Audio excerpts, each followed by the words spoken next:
மா விவசாயிகளுக்கு மா மகசூல் அதிகரிப்பு மற்றும் சந்தைப்படுத்துதல் குறித்து பயிற்சி அளிக்கப்படும். விவசாயிகள் குறைதீர்க்கும் கூட்டத்தில் மாவட்ட ஆட்சியர் தினேஷ்குமார் தகவல் தெரிவித்துள்ளார்.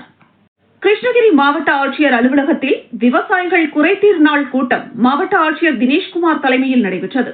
இக்கூட்டத்தில் பங்கேற்ற விவசாயிகள் 100 நாள் வேலைவாய்ப்பு திட்ட பணியாளர்களை விவசாயத்திற்கு பயன்படுத்த வேண்டும். திருப்பத்தூர் மற்றும் சிங்காரப்பேட்டை சாலை விரிவாக்க பணிகள் நடைபெற்று வருகிறது. இச்சாலையில் ஜவ்வாது மலையில் இருந்து ஓடை கால்வாய் செல்கிறது. எனவே கால்வாய் தண்ணீர் செல்ல உரிய நடவடிக்கை எடுக்க வேண்டும். கிருஷ்ணகிரியில் நேரடி நெல் சிறுதானியம் நிலையங்கள் அமைக்க வேண்டும்.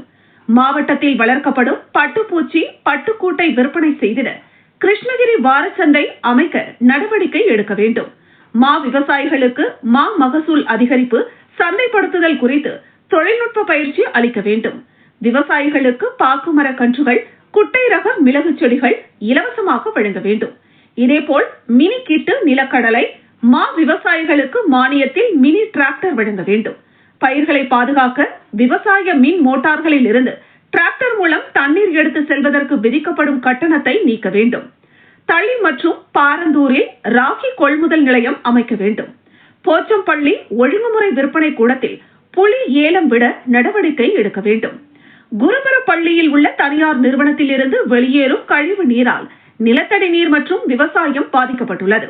கிராமங்களில் அமைக்கப்படும் மின் மாற்றிகளில் இடிதாங்கி பொருத்திட வேண்டும் என்பன உள்ளிட்ட பல்வேறு கோரிக்கைகளை வலியுறுத்தி பேசினர். இதற்கு பதிலளித்து ஆட்சியர் மற்றும் துறை சார்ந்த அலுவலர்கள் பேசினர். வேளாண் மற்றும் பதப்படுத்தப்பட்ட உணவுப் பொருட்கள் ஏற்றுமதி மேம்பாட்டு ஆணைய நிறுவனம் மூலம் மா விவசாயிகளுக்கு மகசூல் சந்தைப்படுத்துதல் குறித்து பயிற்சி அளிக்கப்படும். மாவட்டத்தில் போதுமான அளவிற்கு யூரியா தட்டுப்பாடு இல்லாமல் உள்ளது. யூரியா வாங்கும் போது கூடுதலாக பொருட்கள் வாங்க வற்புறுத்தினால் புகார் அளிக்கவும். ஓசூர் தர்மபுரியில் ஏற்கனவே பட்டுக்கூடு விற்பனை செய்ய சந்தைகள் உள்ளன.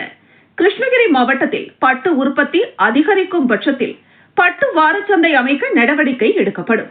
100 நாள் வேலைவாய்ப்பு திட்டத்தில் பணியாற்றியவர்களை விவசாயத்திற்கு பயன்படுத்திட மத்திய அரசின் கவனத்திற்கு கொண்டு செல்லப்படும். விவசாய பயன்பாட்டிற்கு டிராக்டரில் தண்ணீர் கொண்டு செல்ல மாவட்ட நிர்வாகத்திடம் அனுமதி பெற வேண்டும்.